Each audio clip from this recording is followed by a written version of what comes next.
Berita Tempo tanggal 24 November 2002 berjudul Jejak Intelijen di Balik Al-Faruq menuliskan, September lalu, majalah Time memuat laporan utama yang menggemparkan.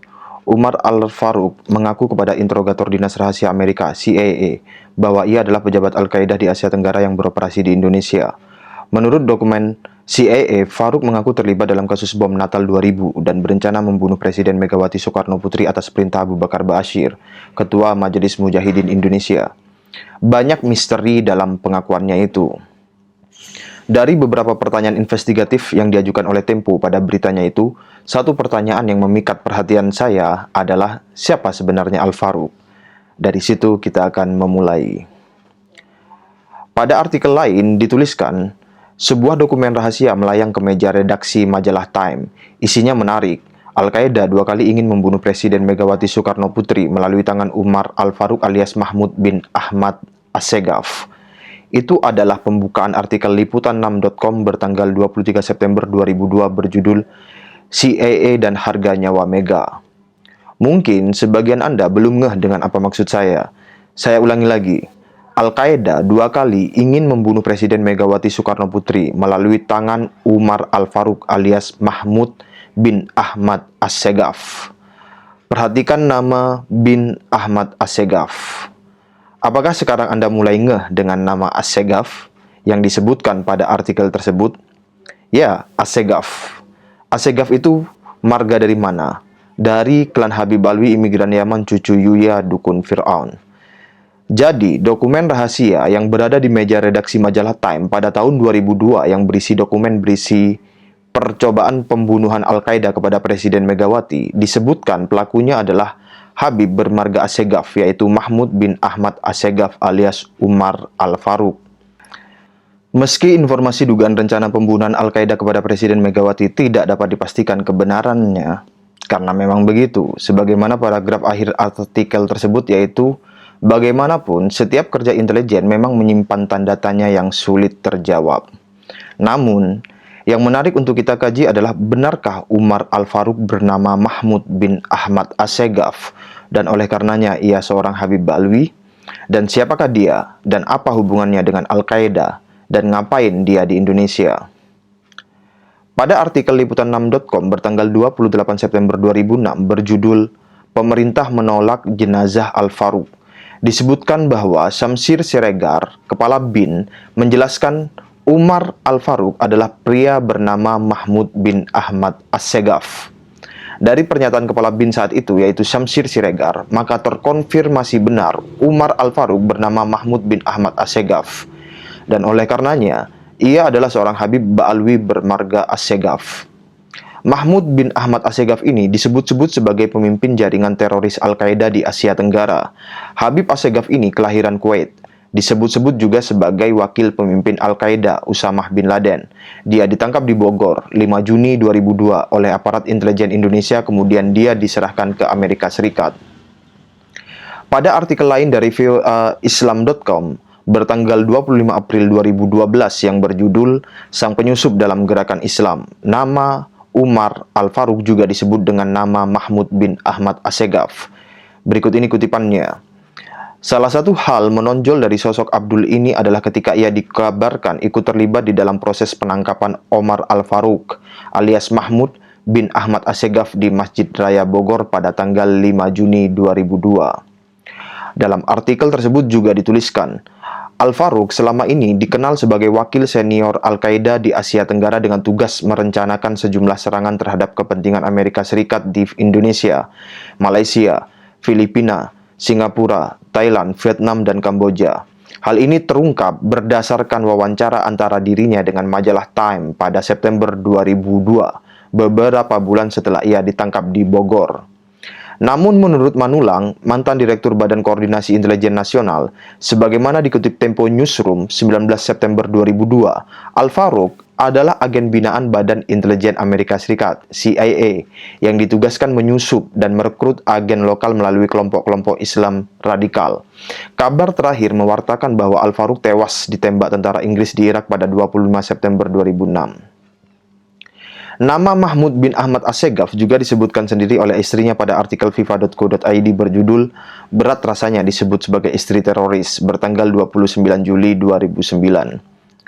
Pada artikel kompas.com berjudul "Cerita Andika Perkasa ikut operasi BIN, terlibat tangkap tangan kanan Osama bin Laden" bertanggal 13 Agustus 2023 mengenai Umar Al-Faruq yang kita ketahui sekarang bernama Mahmud bin Ahmad Assegaf, mantan Panglima TNI Jenderal Purnawirawan Andika Perkasa menyatakan bahwa dirinya terlibat dalam penangkapan anak buah pimpinan Al-Qaeda Osama bin Laden, Omar Al-Faruq di Indonesia.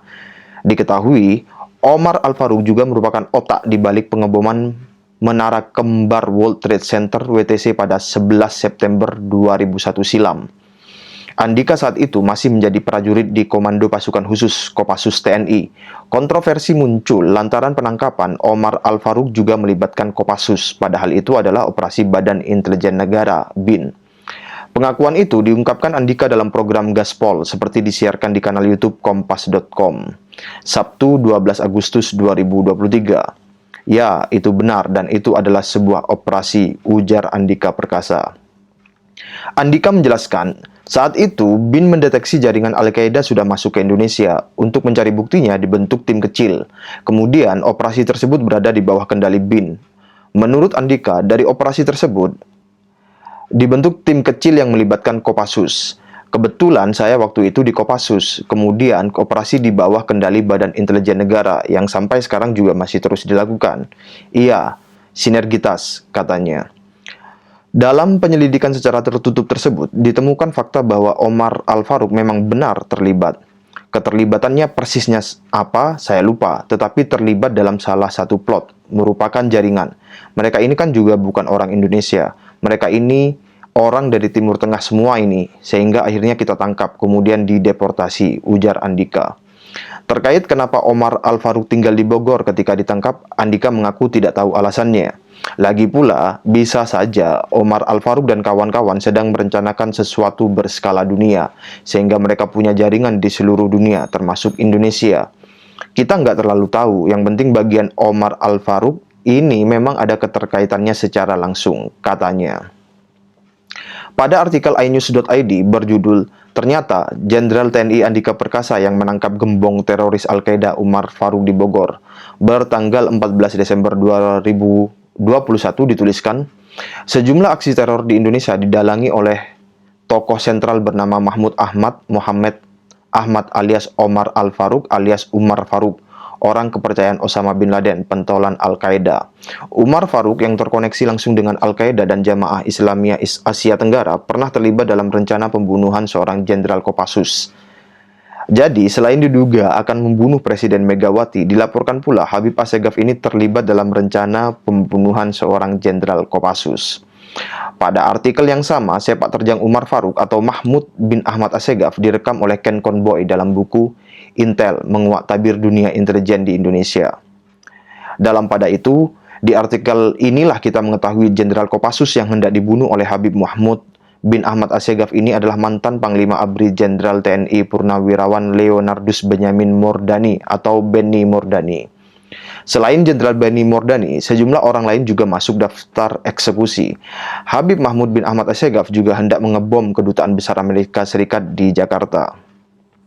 Antara news.com pada artikel berjudul "Tewasnya Umar Al-Faruq tak kurangi ancaman terorisme di Indonesia" bertanggal 27 September 2006 menyebutkan bahwa Umar Al-Faruq merupakan salah satu dalang terorisme di Asia Tenggara. Umar Al-Faruq dituliskan pula sebagai tangan kanan Osama bin Laden, salah satu aktor terorisme yang telah melatih para calon teroris baru di berbagai tempat di Asia Tenggara, termasuk di Poso, Sulawesi Tengah. Mendengar lokasi Sulawesi Tengah, saya jadi ingat Al-Hairot. Pria kelahiran Kuwait itu dikabarkan memiliki peranan penting dalam jaringan teroris di Indonesia.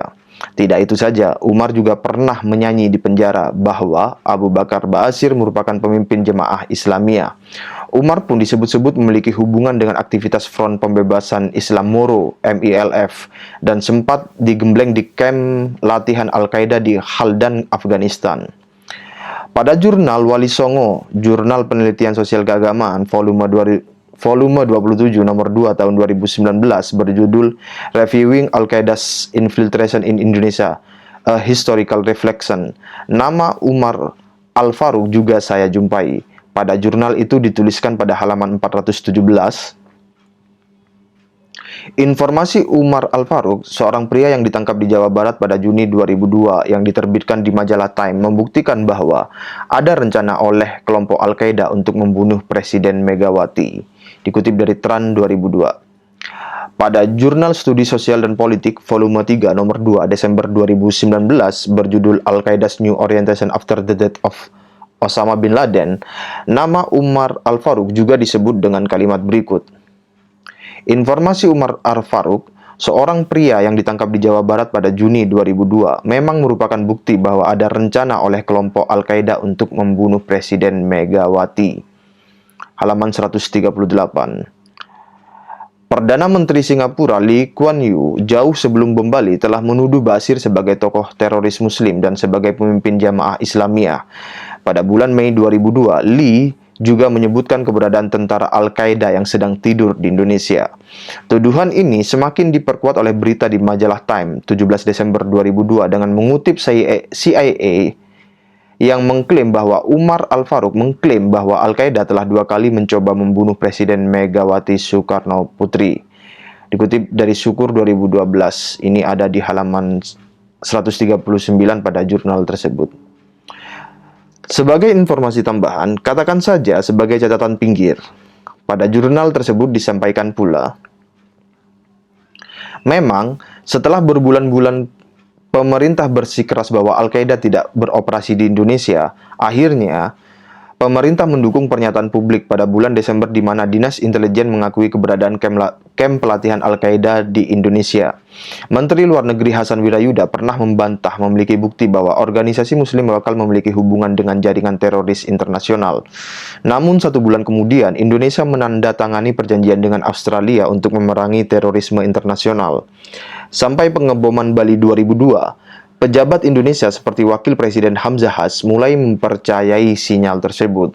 Bahkan Menteri Pertahanan Matori Abdul Jalil mengatakan pengebom Bali dilakukan oleh Al-Qaeda dengan bantuan orang Indonesia.